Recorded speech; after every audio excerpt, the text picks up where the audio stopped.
राजस्थान की 7 सीटों पर आए चुनाव परिणामों में सभी राजस्थान की जनता और तमाम बड़ी बड़ी पार्टियों को चौंका दिया। जिस तरह के इस बार उपचुनावों में परिणाम आ रहे, उन्होंने बड़े बड़े नेताओं की नींदें हराम कर दी। अगर हम बात करें दौसा से, तो डॉक्टर किरोड़ीलाल मीणा केंद्रीय मंत्री अपने भाई के लिए हाथों में कमंडल लेके भीख मांगने के लिए जनता के पास गए, वोटर के पास गए, लेकिन जनता ने उन्हें खाली हाथ लौटा दिया। वहीं दूसरी तरफ व्यक्तिगत राजनीति करने वाले आरएलपी से हनुमान बेनीवाल को भी अपने घर बैठा दिया। वहीं निर्दलीय के रूप में अपना दमखम दिखाने वाले देवली उनियारा सीट से नरेश मीणा ने बड़ी ही कांटे की टक्कर के साथ, बड़े ही गर्मजोशी के साथ ये चुनाव लड़ा। आखिरी तक है वो बीजेपी को टक्कर दी और पहली बार निर्दलीय विधानसभा में दिखा दिया कि निर्दलीय भी कुछ कर सकता है। तो तमाम सीटों पर जहां इस बार वोटरों ने राजनीतिक व्यवस्था को ध्वस्त किया, परिवारवाद को ध्वस्त किया, व्यक्तिगत राजनीति को ध्वस्त किया, वो सारी चीजें इस बार चुनावों में देखने को मिली। जिस तरह चुनावों से पहले तमाम जो बड़े नेता है, तमाम जो बड़ी पार्टी है, जिस तरह के आरोप प्रत्यारोप लगाए गए, जिस तरह से जो भाषण दिए गए, बढ़ चढ़कर बातें की गई, वो सारी चीजें जनता ने ध्वस्त कर दी। तो आज इन्हीं सब मुद्दों पर आज हमारे साथ है राकेश आमदनी, जो एडवोकेट है, राजनीति की अच्छी समझ रखते हैं, हमेशा ग्राउंड में रहते हैं और तमाम छोटे बड़े मुद्दे उठाते रहते हैं। जानेंगे राजस्थान के इस बार उपचुनावों में किस तरह जनता ने एक नया माहौल बनाया, नई सोच के साथ है वो इस बार मतदान किया। सर, बहुत बहुत स्वागत है आपका। गलता जी की धरा में धनराज जी जगत न्यूज के साथ जगत की सच्ची शुद्ध बातें करने के लिए आए, इसके लिए बहुत हार्दिक आभार समझ जनता की ओर से। और दूसरी बात, मैं तो एक आमजन हूँ, न मैं एक वकील हूँ, न मैं व्यापारी हूँ, न मैं कोई नेता हूँ और न कोई राजनीतिज्ञ हूँ। एक आमजन हूँ, आम नागरिक हूँ और इस हैसियत से अपने कर्तव्यों का पालन सदैव करता रहूंगा और लोगों से भी गुजारिश करता रहूंगा। जी जिस तरह कल चुनाव परिणाम आए, शायद वो नेता जो दमखम दिखा रहे थे, शायद वो रात को सो नहीं पाए होंगे। जी देखिए, नेतागिरी एक शुद्धता का काम है, राजनीति एक शुद्धता का काम है, पवित्र काम है, लोकतंत्र एक पवित्रता का नाम है। और जिस कदर इन्होंने 50 साल में आजादी के बाद इसको जितना अपवित्र कर दिया इन फूल पंजों ने और दूसरे जो चिन्ह हैं, उन्होंने सबने मिलके इसको जम के लूटने का धंधा बना लिया। तो जनता को कहीं ना कहीं समझना होगा कि लोकतंत्र में योग्य व्यक्ति को चुना जाए, किसी जात पात धर्म संप्रदाय को नहीं, क्योंकि लोकतंत्र कहता है कि योग्य व्यक्ति आपकी सेवा कर सकता है, जो ईमानदार हो, स्वस्थ हो, जवान हो, भ्रष्ट नहीं हो, बीमार नहीं हो, अयोग्य नहीं हो और जो जनता के प्रति दिन रात समर्पित हो, उसमें क्षमताएं हो, जनता के पास गांव गांव ढाणी ढाणी जाकर उनकी समस्याओं को सुनने की समय हो उसके पास। ये नहीं है कि आपने करोड़ों रुपए का व्यापार खोल लिया, दुकानें खोल ली और आप चुनाव टिकट मांगने आ गए पैसा कमा के, तो इससे सेवा नहीं होगी। आप व्यापार संभालेंगे या जनता की पीड़ा सुनेंगे, सेवा करेंगे? आपका व्यापार है तो आप उन अधिकारियों को नहीं धमका सकते जिनको रिश्वत देके आपने अपना व्यापार का साम्राज्य, काला साम्राज्य खड़ा किया है। आप उन आरएस, आईएएस, आईपीएस और उन अफसरों को नहीं धमका सकते जनता की सेवा के लिए उनके गलत कामों पे। तो राजनीति एक पवित्रता का नाम है, जिसको आज के दौर में भ्रष्ट बना दिया, जिसको अपवित्र कर दिया। तो कहीं ना कहीं जनता ने सबक सिखाया है उन लोगों को जो अयोग्य हैं, बूढ़े, बीमार, भ्रष्ट हैं और फिर भी अपनी कुर्सी सत्ता नहीं छोड़ना चाहते हैं कि मेरा भाई, मेरा बाप, मेरी लुगाई, मेरा बेटा, मेरा भतीजा ही बन जाए। उस पड़ोसी मजदूर की कोई नहीं सोच रहा, सिर्फ उसकी बातें हो रही है पड़ोसी मजदूर के पत्थर फोड़ने की, उसकी गरीबी का मजाक उड़ा रहे हैं, लेकिन उसके हक की, अधिकार को दिलाने की वास्तविक परछाई पे कोई काम नहीं कर रहा। इस चुनावों में जनता ने वो दिखा दिया उन पार्टियों को, उन बड़े नेताओं को जो एक तरह से अपनी बपौती समझते थे, इन चुनावों को समाज को बपौती समझते थे कि ये तो हमारे पक्के वोट बैंक है, ये तो हमारे कोर वोट बैंक है और इनके सारे हम जीत की पताका फहराएंगे। उन सबको ध्वस्त कर दिया। जहां दौसा हो, खीवसर हो, तमाम जहां रामगढ़ हो, उन सीट उनको ध्वस्त कर दिया, उन राजनीति को ध्वस्त कर दिया। इस तरह नया देखने को मिला है इन चुनावों में, उपचुनावों में, जहां जनता है वो खुलकर आई है, जहां पार्टी से नहीं बंधी रही है नए लोगों को। लेकिन कहीं ना कहीं आज भी वो जहन में सवाल है कि आज बीजेपी, कल कांग्रेस, जब तक राजनीति में नए लोगों को मौका नहीं मिलेगा, जब तक राजनीति में उच्च लोग नहीं आएंगे, जब तक राजनीति में पढ़े लिखे लोग नहीं आएंगे, राजनीति की सूझबूझ रखने नहीं आएंगे, तब तक वही पुराने नेता, वही पुरानी पार्टी है, उनसे शायद छुटकारा नहीं मिलेगा। देखिए, किसी भी देश को, किसी भी भूमि को, किसी भी राज्य को वहाँ की प्रकृति चलाती है, वहाँ की अर्थव्यवस्था चलाती है। बिल्कुल। और अर्थव्यवस्था को और प्रकृति को चलाता है वहाँ का किसान, वहाँ का मजदूर, जो उस धरती का सीना फाड़ के आपके लिए फूड अवेलेबल कराता है, व्यापार, धंधे, उद्योग, ड्राइवर, मजदूर, चपरासी उपलब्ध कराता है। तो उस किसान की आज किस कदर बेकर्दी हो गई, मजदूरों की किस कदर बेकर्दी हो रही है, उन पे कितना जुल्म ढा रहे हैं तहसीलदार, एसडीओ, पटवारी, चपरासी, उनको साथ जो अमानवीय व्यवहार कर रहे हैं, उनकी जमीनों को खाया जा रहा है, फर्जी नामांकन खोले जा रहे हैं, फर्जी तरीके से उनकी जमीनों के एग्रीमेंट किए जा रहे हैं, फर्जी पट्टे काटे जा रहे हैं। लेकिन चाहे कोई सी भी सरकार रही हो, वो बात करती है सत्ता में आने से पहले, जनता से वोट मांगती है कि हम अच्छा काम करेंगे, भ्रष्टाचार मिटाएंगे, पर कहीं ना कहीं वो उस भ्रष्टाचार में इन्वॉल्व हो जाती है और अपना चुनाव का खर्चा भी निकालने लग जाती है और अपने उद्योग धंधे भी खोल लेती है। और किसान, मजदूर, ठगी, टपाला, ठेला और जो मजदूर वर्ग है वो ठगा का ठगा ही रहता है। वो सोचता है अब की बार फूल चुन लो, अब की बार पंजा चुन लो, लेकिन उसका सूरज कभी नहीं आता, सुशासन कभी नहीं आता। सिर्फ ढोंग पाखंड की बातें की जाती है, माड़ा साफा फोटो व्हाट्सएप मीटिंग की बात की जाती है।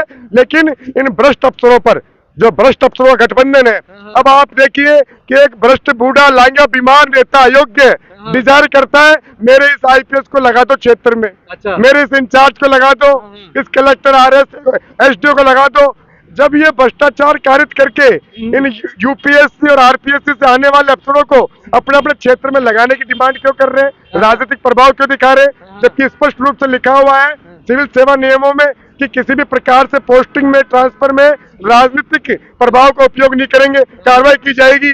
तो जनता एक फुटबॉल बन गई है, लोकतंत्र एक भीड़ तंत्र और एक जोग तंत्र हो गया, मजाक और उपास हो गया और अपनी अपनी जेब भरने में लग रहे हैं ये चंद लोग, और पूरे सातों समाज और हिंदू मुसलमान गेंद फुटबॉल बन गए और लोकतंत्र भी फुटबॉल बन गया। तो जनता को समझना होगा कि हम इससे ऊपर सोचें। अच्छा संकेत है उन चुनावों में, जिस तरह बाड़मेर उदयपुर की तरफ है राजकुमार राउत है, एक नई पार्टी खड़ी हुई है, जहां एक तरह से खींवसर से भी हनुमान महलिवाल काफी एक्टिव थे, लेकिन उन्हें भी धराशायी कर दिया है। देवली उनियारा सा भी एक निर्दलीय कैंडिडेट पहली बार इतना दमखम दिखाया है, बड़ी गर्मजोशी के साथ लड़ा है। लेकिन वही अभी जो कुछ बयान आया था प्रदेश प्रभारी का कि किस तरह हमने एक लफंगे उठाई गिरे बदमाश को है वो ढब लगा दिया, उसकी राजनीतिक कैरियर को हमने ध्वस्त कर दिया और वो कानून है उसके साथ काम करेगा। किस तरह है जो एक क्षेत्र का बड़ा नेता बनता था दौसा में, कहीं ना कहीं वो सचिन पायलट की तरफ इशारा किया, लेकिन उसकी भी राजनीति है एक तरह से खत्म कर दिया, ज्यादा वोटों से वो नहीं जीत के आए हैं। तो एक तरह से जिस तरह के बयान आ रहे हैं बड़ी पार्टी का, राजनेताओं का, वो कहीं ना कहीं वो अनिंदनीय है। देखिए, कई बार आंधा मोहन हो जाता है आदमी, अंधा मोहन बन जाता है। तो कहने का तात्पर्य ये कि जिसमें दम होगा वो तो बोलेगा, विरोध भी करेगा। अब उसको विरोध करने वाले को मजाक भी झेलनी पड़ेगी, उपहास भी झेलना पड़ेगा और प्रतिरोध भी सहन करना पड़ेगा। लेकिन इतिहास गवाह है कि जिस और जवानी चलती है उस और जमाना चलता है। और ये भगत सिंह, ये सुभाष चंद्र बोस, ये बिस्मिल इस देश में जन्म लेते रहेंगे और गलत का विरोध करते रहेंगे और लोकतंत्र के अंत में रक्षा यही प्रहरी, यही सेवक करेंगे जो त्याग बलिदान करके करेंगे। चाहे उन्हें आप गुंडा कहिए। आप देखिए कि एक एसडीएम ने कानून को, विधि को, संविधान को और चुनाव आयोग को धत्ता बताते हुए अवैध रूप से वोटिंग करवाई, अपने बल प्रयोग से, अपने प्रभाव से, पद के दुरुपयोग से, कानून की उपेक्षा, अवहेलना करके, उल्लंघन करके, मजाक बना के सरेआम वोटिंग करवाई, जिसमें उसके अधीनस्थ कर्मचारी भी शामिल है और उसके उच्चस्थ के जो लोक सेवक, जनता के नौकर, जो एसडीएम, कलेक्टर, एसपी, चपरासी, ये जनता के नौकर है। जनता की सेवा के लिए इनको तनख्वाह मिलती है, गाड़ी घोड़े गनमैन वेतन जनता के टैक्स के पैसे से इनको मिलता है। लेकिन वो कहीं ना कहीं जनता को नौकर बना दिया, लोकतंत्र को नौकर बना दिया और सरेआम कलेक्टर के सरपरस्ती में अवैध वोटिंग वहां करवाई और उस गांव को नाराज कर दिया, आम जनता को, आम नागरिकों को, इस संविधान की आत्मा को नाराज कर दिया। और अपनी रक्षा के तौर पे उन्होंने उस युवा प्रत्याशी नरेश को इन्फॉर्म किया, सूचित किया और तत्काल वो दौड़ता हुआ आया। वो तत्काल दौड़ते हुए उसने जांच की और पुष्टि की और जब वो वोटिंग पाई गई और जिन्होंने वोट डाला महिला ने और उनसे पूछा और पाया कि उन पर दबाव डाल के अवैधानिक रूप से उनके ऊपर प्रेशराइज करके इस एसडीएम ने और अन्य अधिकारियों ने, जो लोकतंत्र के सच्चे सेवक है, जनता के नौकर हैं, उन्होंने अपने पद का दुरुपयोग करके इस वोटिंग को डलवाया। तो आवेश में व्यतीत होकर मजबूरन उसको उस एसडीएम पे थप्पड़ मारना पड़ा। उसकी मानसिक स्थिति इतनी खराब हो गई इस संविधान और लोकतंत्र के विपरीत कार्य करने के कारण कि उसने मजबूरी में आवेश में आके व्यतीत होके वो थप्पड़ मार दिया। और उसको कितना मीडिया चैनल्स ने दिखाया, कितना राजनेता उसको दिखा रहे हैं। काय की जांच करनी है? जब आवेश किया है तो उस एसडीएम को जेल जाना चाहिए, उस कलेक्टर को जेल जाना चाहिए। और इसमें जितने भी लोग शामिल हैं, चाहे वो लोक सेवक हो, चाहे पॉलिटिशियन हो, चाहे फूल पंजे वाले भ्रष्ट बूढ़े बीमार अयोग्य नेता हो, तमाम उन आपराधिक षड्यंत्रकर्ता लोगों को जेल में होना चाहिए। लेकिन इसको टाला जा रहा है, लॉ एंड ऑर्डर को बिगड़ने दिया जा रहा है। भाई जो बड़े नेता है प्रदेश प्रभारी राजस्थान के वो कह रहे हैं कि वो एक तरह उठाई गिरा गुंडा बदमाश है। उठाई गिरा गुंडा बदमाश है, कानून अपना काम करेगा। कि जिस तरह की आप उसकी हिस्ट्री शीट निकाल दी गई, क्या बीजेपी कांग्रेस के तमाम नेताओं की हिस्ट्री शीट निकालिए, कितने मुकदमे विचाराधीन है। वो महेश जोशी खुला घूम रहा, तो केवड़ी लाल जी कहते थे कि महेश जोशी जेल में होना चाहिए, उसे बंद करो। वो महेश जोशी आज खुला घूम रहा है, तमाम एफआईआर उसके खिलाफ है। और रफीक खान घूम रहा है, आदर्श नगर विधायक, तमाम मुकदमे दर्ज है जिनके अंदर चालान पेश होना बाकी है। लेकिन ये सब मिलीभगत करके फूल पंजे वाले अपनी अपनी ढपली, अपना अपना राग चला रहे हैं। और देश का बुरा हाल है। हमारी जो मातृभूमि माता पिता के समान है, इसके किसानों का बुरा हाल है, जवानों का बुरा हाल है, पुलिस का बुरा हाल है। जो सुख सुविधाएं जो देश की व्यवस्था को मजबूत करने के लिए इन संसाधनों को इनको देना चाहिए, उनकी कोई नहीं सोच रहा। सब बातें कर रहे हैं। पार्टी हम बनाते हैं, पार्टी हमें नहीं बनाती, नेता जनता बनाती है, एमएलए मंत्री जनता चुनती है, जनता को वो नहीं चुनते। लेकिन आज जो नौकर थे वो मालिक बन गए, और मालिक जो थे वो नौकर हो गए। तो संविधान की हत्या है, लोकतंत्र की हत्या है। और आने वाले दिनों में हमें गुलाम होना पड़ेगा। वापस अंग्रेजी, पुर्तगाली, फ्रेंच आक्रमणकारियों के कोड़े पड़ेंगे, लट पड़ेंगे और हमें गुलामी करवाएंगे। ये राजतंत्र वही नेता इस लोकतंत्र में आ गए। पहले तुम्हें वहां आक्रमणकारियों के सामने छोड़ दिया कुटने के लिए, पिटने के लिए, तुम्हारे बुजुर्गों को, तुम्हारे पूर्वजों को, और वापस लोकतंत्र की शक्ल में घुस के और तुम पे राज कर रहे, और पहले तुम्हारे से गुलामी करवाई और तुम्हें पराधीन कर दिया। तो जागो जन, जागो, इस जन पीड़ा का निवारण करो। मिलकर अच्छे लोगों को, योग्य लोगों को चुनो जो लड़ सकते हो, बोल सकते हो, भ्रष्ट अफसरों से, भ्रष्ट नेताओं से संविधान की पालना करवा सके। ये दिखावटी मीठी बातें, ये दिखावटी राम राम श्याम श्याम से काम नहीं चलेगा। कर्मयोगी बनकर संविधान की पालना, कानूनों की पालना सुनिश्चित करनी होगी। कानून बनाने से कुछ नहीं होगा, रोज नए नए जुमले, भाषण, माला सापा से कुछ नहीं होगा। जी, चुनावों में, राजस्थान के उपचुनावों में एक तरह से जनता ने दिखा दिया कि किस तरह ध्वस्त किया बड़ी बड़ी पार्टियों के, बड़े बड़े नेताओं के भाषणों को। जिस तरह जो कांग्रेस से गोविंद सिंह डोटारा से थे, चुनावों से पहले वो नाच रहे थे, लेकिन शायद वो चुनाव परिणामों के बाद क्या वो आंगन टेढ़ा हो गया या क्या हो गया कि उनकी भी वो बातें धराशायी होगी। किस तरह बीजेपी के भी बड़े नेता घर घर जाके भिक्षावृत्ति कर रहे थे, लेकिन वो भी है परिवारवाद एक तरह खत्म कर दिया। वही जो बीजेपी के बड़े प्रदेश प्रभारी है वो कहते हैं कि हमने एक शेर बनाया था, पहले चूहा था फिर शेर बनाया, लेकिन फिर उसे वापस हमने चूहा बना दिया। तो कहीं ना कहीं है वो दोनों पार्टी है, कांग्रेस हो बीजेपी हो, किस तरह आरोप प्रत्यारोप कर रही है। लेकिन वहीं है कोई थर्ड पार्टी आती है, यानी कोई निर्दलीय कैंडिडेट आता है मैदान में या नए लोग आता है, तो उनसे किस तरह लॉबिंग की जाती है, किस तरह उन्हें दबाया जाता है और किस तरह उनका वजूद मिटाने की कोशिश की जाती है। देखिए, शुरू से आप जानते हैं कि जब भगत सिंह ने लड़ाई लड़ी थी, आज का युवा को तो पता भी नहीं होगा, क्योंकि उस समय इनका ना जन्म हुआ होगा, ना इनके जन्म देने वालों का जन्म हुआ होगा, कि किस तरह भगत सिंह और उस समय जो युवा क्रांतिकारी लड़ते थे, तो उनका अपने ही देश के जयचंद गद्दार लोग विरोध करते थे, उनको दबाते थे, उनकी टांग खींचते थे। उन विषम विपरीत प्रतिकूल परिस्थितियों में भी उन क्रांतिकारियों ने, उन राष्ट्रभक्तों ने, उन महापुरुषों ने हिम्मत नहीं हारी और अपनी मातृभूमि के लिए और सच्चे लोकतंत्र के लिए, संविधान के लिए और हमारे यहाँ की जनता के लिए अपने प्राणों की आहुतों के बलिदान कर दिया, आहूत कर दिया राष्ट्र के लिए, कि आप कपड़ा पहन सके अपने नंगे बदन पर, आपके बच्चों को अच्छी शिक्षा मिल सके, आपके बच्चों को स्वतंत्रता, आजादी, सुकून की सांस मिल सके। लेकिन आज जनता को वो कर्ज चुकाना भूल गई जनता, और इन निकम्मे भ्रष्ट बूढ़े बीमार लोगों को चुन के इस लोकतंत्र की हत्या करवा रही है, अपने बच्चों के भविष्य की हत्या करवा रही है। और जात पात और हिंदू मुसलमान और दंगों के नाम पे सिर्फ काम चल रहा है। जगह जगह आप देखिए, नाली टूटी पड़ी है, सड़क टूटी पड़ी है, टेंडर पे टेंडर कर रहे हैं, और भ्रष्ट व्यापारी मिलके और भ्रष्ट पार्टी में घुस के खुद ही फैक्ट्रियां बना रखी है, खुद ही टेंडर ले रहे हैं और खुद ही उन टेंडरों का भुगतान ले रहे हैं और मौज कर रहे हैं। इनके बच्चे विदेशों में पढ़ रही है और आम जनता धरना प्रदर्शन में लग रही है, विरोध में लग रही है, जेल काट रही है, जेलों में पड़ी है, और देश गुलामी की ओर जा रहा है और लोकतंत्र की हत्या हो चुकी। फिर बाद में रोएंगे जब गुलाम हो जाएंगे, जैसे पहले रोए 500 साल के गुलाम हो गए। अरे आप इतनी अच्छी पॉपुलेशन जनसंख्या में होते हो, आपके पास तंत्र मंत्र तंत्र सारी शक्तियां हैं, फिर आप बार बार गुलाम क्यों जाते हो और बार बार ये झूठे इतिहास और प्रोपेगेंडे क्यों किए जाते हैं? आज संडे है तो शनिवार की बात क्यों करते हो? संडे को संडे की बात करो, फिर संडे को शनिवार की बात करोगे और फिर जब मंडे आ जाएगा तो मंडे को बीते हुए संडे की बात करोगे, रविवार की बात करोगे। ये देश आगे की ओर चलना चाहिए, या वर्तमान की बात होनी चाहिए, विकास की बात होनी चाहिए, पानी, नल, बिजली, स्वास्थ्य, शिक्षा, दवाई, पानी, रोजगार की बात होनी चाहिए। ये धर्म, ढोंग, पाखंड, हिंदू मुसलमान दंगे, दूध की थैली के लिए तरसाना, आजादी की सांस लेना, ये पराधीन करने का कार्य नहीं होना एक तरह से चाहिए। इन चुनावों में जनता खासकर जागरूक भी हुई है, नया भी दिखाया जनता ने और एक नई सोच के साथ इस बार वोटिंग भी की है।